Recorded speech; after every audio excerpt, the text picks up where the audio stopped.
नमस्कार दोस्तों।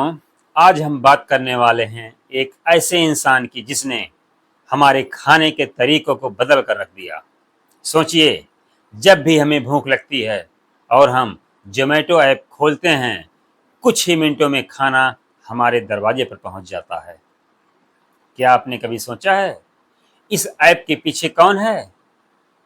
कौन है वो शख्स जिसने करोड़ों लोगों की जिंदगी आसान बना दी? आज की इस वीडियो में हम आपको सुनाने वाले हैं जोमेटो के फाउंडर दीपेंद्र गोयल की पूरी कहानी, उनकी स्ट्रगल, फेलियर्स और उनकी मेहनत जिसने उन्हें ऑर्डिनरी से एक्स्ट्रा ऑर्डिनरी बना दिया। तो आइए शुरू करते हैं जोमेटो की ये इंस्पायरिंग जर्नी। दीपेंद्र गोयल का जन्म पंजाब के मोगा जिले में हुआ था। एक मिडिल क्लास फैमिली से ताल्लुक़ रखने वाले दीपेंद्र बचपन से ही पढ़ाई में होशियार थे।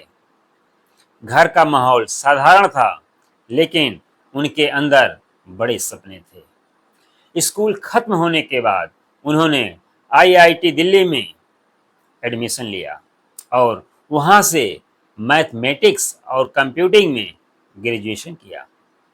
आईआईटी से निकलने के बाद उन्हें माइक्रोसॉफ्ट जैसी बड़ी कंपनी में जॉब मिली।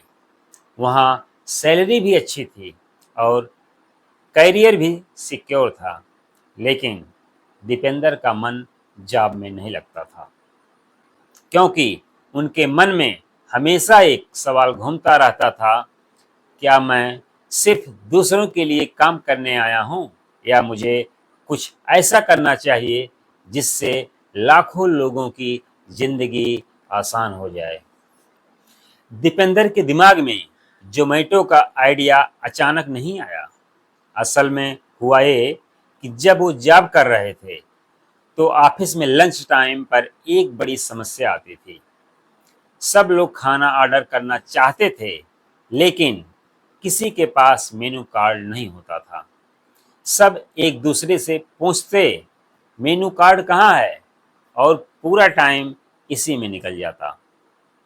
तभी दीपेंद्र के दिमाग में एक आइडिया आया, क्यों ना सभी रेस्टोरेंट के मेनू कार्ड्स ऑनलाइन डाल दिए जाएं। 2008 में उन्होंने अपनी वाइफ के साथ मिलकर एक वेबसाइट बनाई, फूडी वे। इसमें उन्होंने रेस्टोरेंट के मेनू कार्ड स्कैन करके अपलोड करना शुरू किया। लोगों को यह आइडिया बहुत पसंद आया।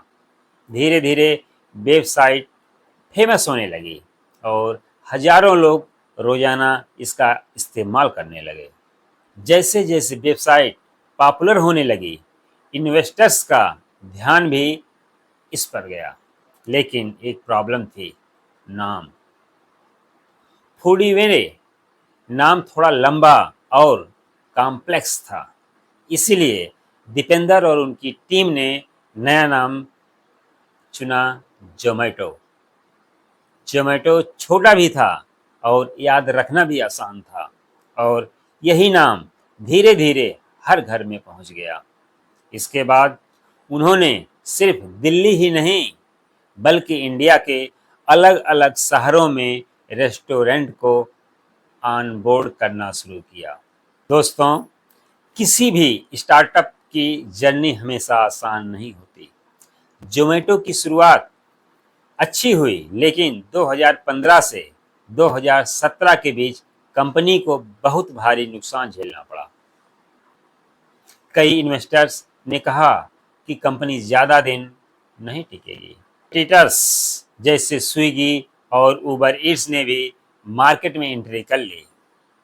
कंपटीशन इतना बढ़ गया कि कई बार जोमेटो बंद होने की कगार पर आ गया, लेकिन दीपेंद्र गोयल ने हार नहीं मानी।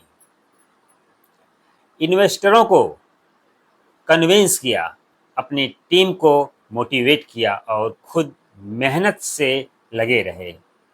यही जज्बा उनकी सबसे बड़ी ताकत थी।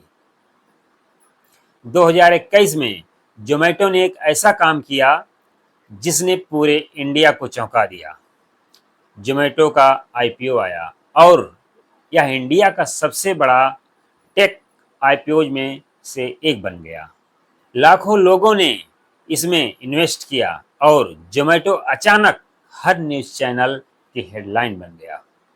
आज जोमेटो सिर्फ फूड डिलीवरी कंपनी नहीं, बल्कि ब्लिंकिट जैसी ग्रोसरी डिलीवरी सर्विसेज और जोमेटो गोल्ड जैसे प्रीमियम प्रोग्राम्स भी चला रहा है। दीपेंद्र का मानना है कि फूड सिर्फ एक ज़रूरत नहीं, बल्कि एक एक्सपीरियंस है।